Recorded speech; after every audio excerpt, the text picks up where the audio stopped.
Surat crime branch પોલીસે રાજસ્થાનમાં ગુનો આચરી છેલ્લા 14 વર્ષથી નાસા ફરતા આરોપીને ઝડપી પાડી કાયદેસરની કાર્યવાહી હાથ ધરી છે. સુરત શહેર પોલીસે ગંભીર ગુનાઓમાં નાસા ફરતા આરોપીઓને પકડી પાડવા સ્પેશિયલ ડ્રાઇવ શરૂ કરવામાં આવી છે. જે અનુસંધાને સુરત ક્રાઇમ બ્રાન્ચ પોલીસની ટીમે બાતમીના આધારે એક રીઢા આરોપીને ઝડપી પાડ્યો હતો.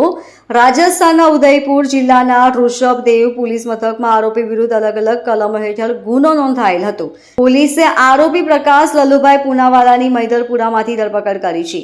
આરોપીની પૂછપરછમાં સામે આવ્યું હતું કે વર્ષ 2010માં ત્રીજા મહિનામાં કાર લઈ રાજસ્થાન ઉદયપુર હાઈવે પર પૂરપાટ જઈ રહ્યો હતો ત્યારે બાઇક ચાલકે ટક્કર મારી ગંભીર ઇજાઓ પહોંચાડી હતી. આ બાબતે રાજસ્થાનના ઉદયપુર જિલ્લાના ઋષભદેવ પોલીસ મથકમાં ગુનો નોંધાયો હતો, જેથી પોતાની ધરપકડ ટાળવા પોતે નાસ્તો ફરતો હતો. આ ગુનામાં નામદાર ખેરવાડા કોર્ટ તરફથી આરોપી વિરુદ્ધ CRPCની કલમ 70 મુજબનું વોરંટ પણ જાહેર કર્યું હતું. હાલ સુરત ક્રાઇમ બ્રાન્ચ પોલીસે આરોપીનો કબજો રાજસ્થાન પોલીસે સોંપવાની તજવીજ હાથ ધરી છે. Bureau report LK star news, Surat.